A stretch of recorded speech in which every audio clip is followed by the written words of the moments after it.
महापालिका निवडणुकीसाठी 15 तारखेला मतदान होणार आहे आणि त्यासाठी प्रशासनाकडून जे मतदान केंद्र आहेत त्यांच्या जवळजवळ तयाऱ्या आता पूर्ण झालेल्या आहेत।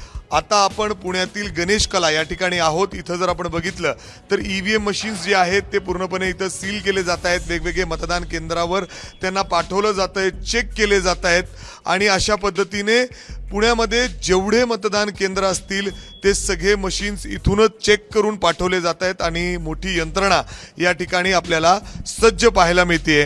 आपल्यासोबत अतिरिक्त आयुक्त ड्युटे सर आहेत। सर, महापालिका म्हणजे अर्थात पुण्यामध्ये किती नक्की केंद्र असणार आहेत मतदानाची आणि तयारी अगदी 2 दिवस शिल्लक आहेत तुमच्याकडे? पुणे महानगरपालिका ही राज्यातील मुंबई महापालिकेनंतरची एक मोठी महानगरपालिका आहे। त्यामुळे मुंबईनंतर सर्वात मोठे मतदान केंद्रांची संख्या असणारी ही आपली पुणे महानगरपालिका आहे। 4011 मतदान केंद्र या 2026 मध्ये 15 तारखेला होणाऱ्या इलेक्शनसाठी निश्चित करण्यात आलेले आहेत आणि त्यासाठी लागणारे ईव्हीएम अर्थात कंट्रोल युनिट आणि बॅलेट युनिट याची संख्या देखील खूप मोठ्या प्रमाणावर आपल्याला इथं तयारी केलेली आहे ते दिसून येईल। या गणेश कला क्रीडा केंद्रामध्ये प्रामुख्यानं निवडणूक आयोगामार्फत आम्हाला जे वेगवेगळ्या जिल्ह्यांमधून ईव्हीएम मशीन आणायचे असतात तर ते आणून इथं या ठिकाणी ते संकलन एकत्र केलं जातं आणि त्यानंतर निवडणूक निर्णय अधिकारी यांच्या कार्यालयामध्ये हे इथून स्ट्रॉंग रूम म्हणता येईल आपल्याला। हां, ही इथली एक मुख्य स्ट्रॉंग रूम आहे। परंतु इथं आत्ता कोणतेही बॅलेटचा इथं फिक्सिंगचं काम इथं होत नाही। बॅलेटचं फिक्सिंगचं काम हे आरओनच्या स्तरावर सुरू आहे, तर तिकडे हे पाठवण्याचं काम आत्ता सुरू आहे हे ईव्हीएम। म्हणजे अर्थात अजून सुद्धा इथं जे आहे चेक करून पाठवले जात आहेत। त्याचबरोबर सर, किती एकूण पुणे शहरामध्ये मतदान आहेत आणि पुरुष किती आहेत, महिला किती आहेत आणि काही सेन्सिटिव्ह मतदान केंद्र देखील आहेत, त्यांची संख्या कशी आहे आणि काय व्यवस्था केली आपण? पुणे शहरामध्ये या निवडणुकीसाठी 35,52,000 असे मतदार आहेत आणि यामध्ये पुरुष मतदारांची संख्या जवळपास 18,32,000 आहे, तर महिला मतदारांची संख्या जवळपास 17,19,000 आहे आणि ट्रान्सजेंडर मतदारांची संख्या देखील 488 इतकी आहे।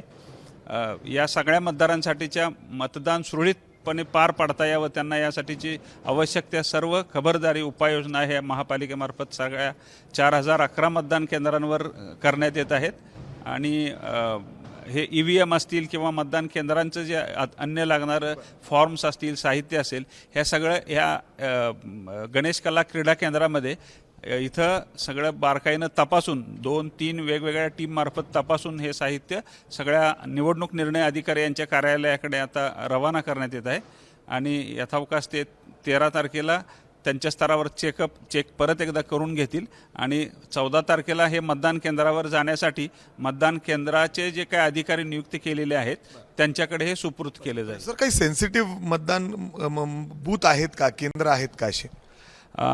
4011 मतदान केंद्रांपैकी जवळपास 906 मतदान केंद्र असे आहेत की त्याच्यामध्ये थोडंसं संवेदनशील म्हणून पोलीस अधिकारी आणि निवडणूक निर्णय अधिकारी यांच्याकडून पूर्वीचं त्या ठिकाणी झालेलं मतदान किंवा अन्य काही बाबी ह्याच्या आधारे त्यांनी निश्चित केलेले त्या ठिकाणी पुरेसा पोलीस बंदोबस्त अतिरिक्त स्वरूपात लावण्याची पोलीस विभागामार्फत कार्यवाही सुरू आहे। अर्थात जरा जसं सरांनी इथं सांगितलं अतिरिक्त सरांनी, हे मशीन्स आहेत ईव्हीएम मशीन्स जे वेगवेगळ्या ठिकाणी पाठवले जात आहेत, वेगवेगळे साहित्य जे मतदान केंद्रावर त्या ठिकाणी लागतात ते देखील या ठिकाणी पूर्ण झालेला आहे। पुणे शहरात जवळपास 4011 मतदान केंद्र असणार आहे आणि पुणे शहरात जवळपास 35 लाखापेक्षा जास्त मतदार आहेत जे त्या 15 तारखेला त्यांचा मतदानाचा हक्क बजावतील आणि त्यासाठीच हे सगळं प्रशासनाकडून ही तयारी या ठिकाणी करण्यात आलेली आहे आणि ही तयारी आता पूर्णपणे अंतिम टप्प्यात आलेली आहे आणि मतदानासाठी पुण्यातील हे सगळे प्रशासकीय अधिकारी असतील आणि हे सगळे यंत्रणा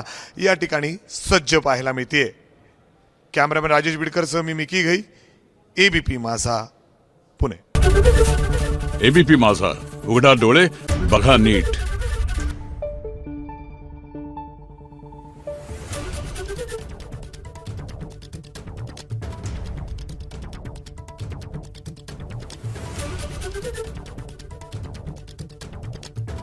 Thank you.